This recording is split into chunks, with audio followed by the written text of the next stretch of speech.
This commemoration event is important. It affords us an opportunity for both celebration as well as reflection. The reality that we face today is sobering. We mark this event at a time when the world is striving to find ways to address record levels of environmental degradation, food insecurity, poverty, as well as unemployment.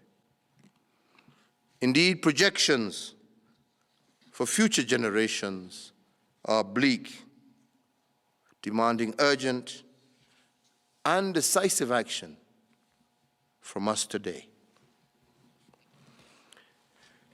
It is increasingly evident that environmental crises are part of the journey ahead. Wildfires, hurricanes, high temperature records, unprecedented winter chills, plagues of locusts, floods, and droughts have become so commonplace that they do not always make our news headlines. These increasing adverse weather and climatic occurrences sound a warning bell that calls on all of us to attend to the three planetary crises that threaten our collective future, and that is the climate crisis, the biodiversity and nature crisis, and the pollution and waste crisis. This commemoration, therefore, is an opportunity for introspection as well as correction. We should take transformative remedial actions, make correct financial as well as social decisions, and change course when necessary. In promoting our social and economic development agenda, we must strictly adopt the principles of sustainable development and protecting biodiversity. As a country, Kenya's commitment to the environment is unwavering. We acknowledge the Sustainable Development Goals and our Agenda 2030. And we also acknowledge that these cannot be realized if we leave our environment out of the equation. The environment holds and can provide solutions to most of the challenges we face as humanity. And in this regard, Kenya has firmly anchored the environmental pillar in our country's blueprints, and that is our Kenyan Vision 2030, as well as our Big Four agenda. Kenya has commenced action to tackle the triple planetary crises, and that is the Climate Change Act and the National Climate Change Action Plans by both our national as well as our county governments. These are examples of the legislative action that we are taking as a country.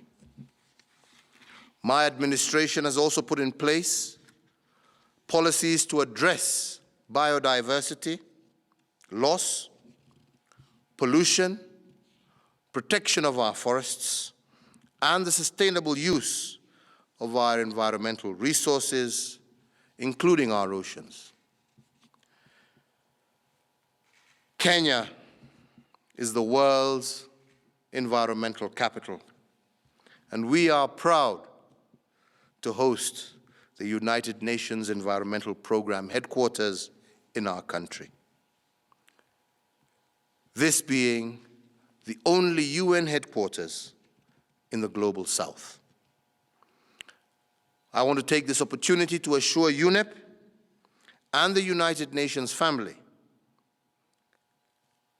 that we in Kenya are committed to continuing to support UNEP's activities in Kenya. My administration pledges to improve infrastructure and general services, even as we work together with the United Nations Second Committee to ensure these institutions are resourced adequately in order to achieve their mandate.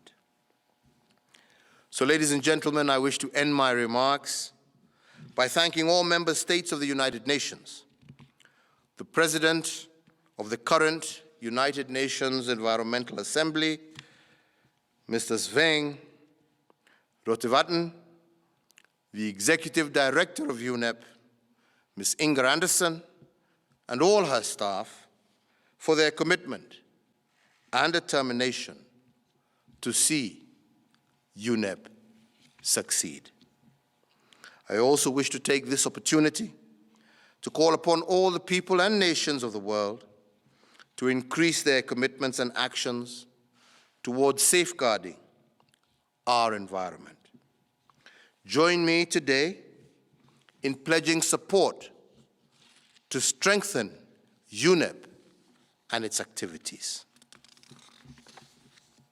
Ladies and gentlemen, it is now and with great pleasure my joy to mark the kickoff of the UNEP at 50 commemoration, which will be held throughout 2021 and 2022.